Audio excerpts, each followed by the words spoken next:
What's up guys, it's Yara Wins, and today I'm bringing you a video which I think will be useful not only to you but to me as well.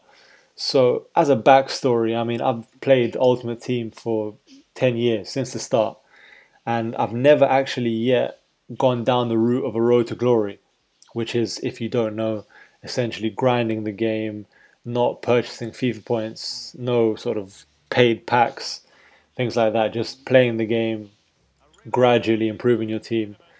And I think this year is the time to give it a try. And obviously, I'll be doing a YouTube series on that. So I think it'll be entertaining for you guys and a good challenge for myself. And just thinking about that, I was sort of thinking, what are the key things for a successful road to glory? And I compiled 10 tips based on that. So I'll go through each one. The first is playing the draft early on.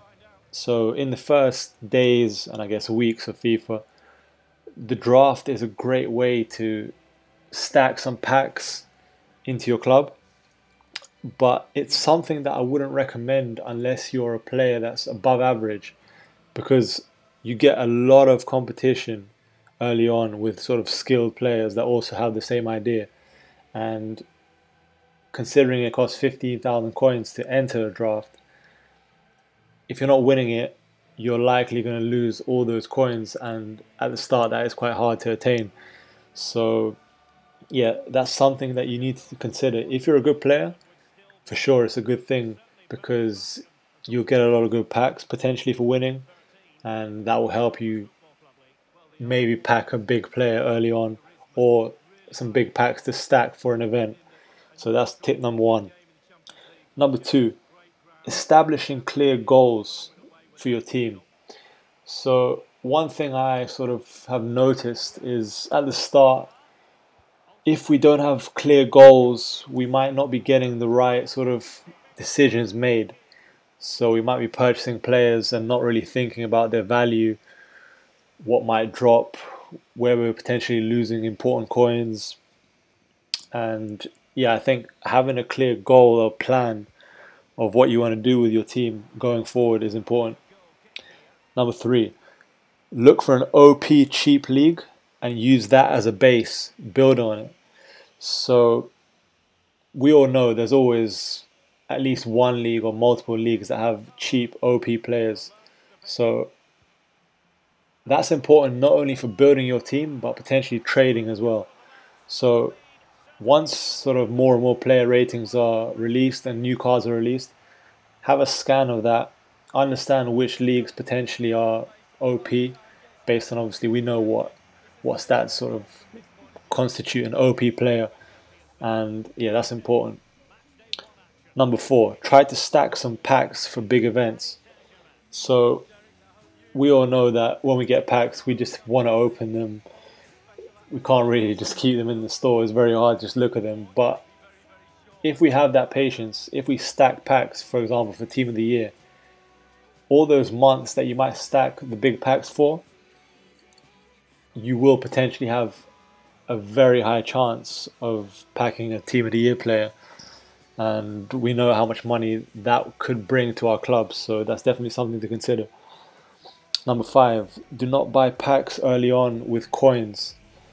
So just based on pack luck, we know it's so unlikely to pack anything, and with hard-earned coins, especially instead of FIFA points, it's just not worth the risk. So just all the coins you have, there's better ways to spend those, and I'll go on to that.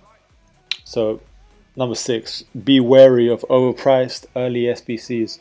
So every year there's these new SBCs, new cards coming out, and we get drawn in. We think, oh, you know what, we have to do it. But obviously there's more and more new things, better things coming, so just be wary of that.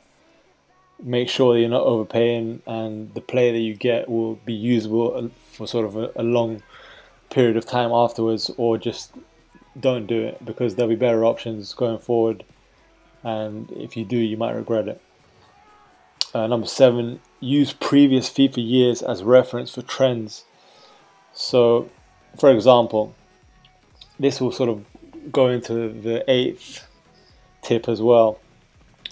Basically, you can look at potential SBCs, potential events, and make decisions based off that. So you could, for example, invest in certain like 83 rated, 84 rated players because you know certain events are coming which will need those for SBCs.